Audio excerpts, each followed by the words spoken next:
बातमी। महायुती सरकारच्या खातेवाटपानंतर आता पालकमंत्री पदावरून महायुती सरकारमध्ये रस्सीखेच होण्याची शक्यता आहे। छत्रपती संभाजीनगरच्या पालकमंत्री पदावरून महायुतीमध्ये रस्सीखेच पाहायला मिळते।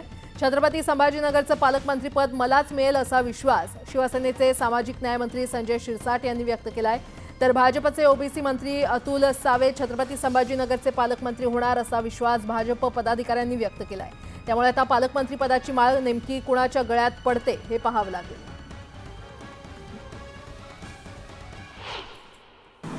संभाजीनगरचं पालकमंत्रीपद पण आपल्याकडे असणार आहे। किती वेळा उत्तर द्यायचं? संभाजीनगरचं पालकमंत्रीपद हे आमच्याकडेच असणार आहे आणि पालकमंत्री मीच होणार आहे। माझ्याशिवाय दुसरा कोणी मंत्री नाही।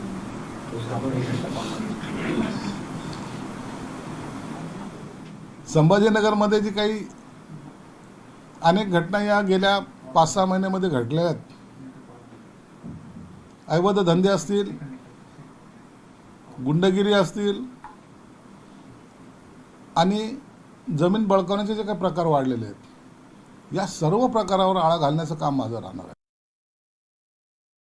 तर पूर्व आणि मध्य हे निजामाच्या हुकमाखाली चालणारे दोन्ही मतदारसंघ आहे, परंतु निजामाला झोपून तिसऱ्यांदा अतुल सावेचा विजय झाला आणि हे महायुतीच्या लक्षात आलेलं आहे। निजामाला झोपून म्हणजे एमआयएमला, मग निजाम दुसरा कोण आहे? एमआयएम निजामच आहे आणि आमच्या निजामरूपी राजवट जी आहे ती संपवली अतुल सावेंनी। खऱ्या अर्थानं विकासात्मक भूमिका या छत्रपती संभाजीनगर शहराला दिली ती अतुलजी सावे यांनी दिली आणि त्यामुळे निश्चितच आहे की एक मोठी झेप अतुलजी सावेंची राहिलेली आहे आणि त्यामुळं खऱ्या अर्थानं अतुलजी सावे यांना पालकमंत्री देतील असा आमचा पूर्ण विश्वास आहे।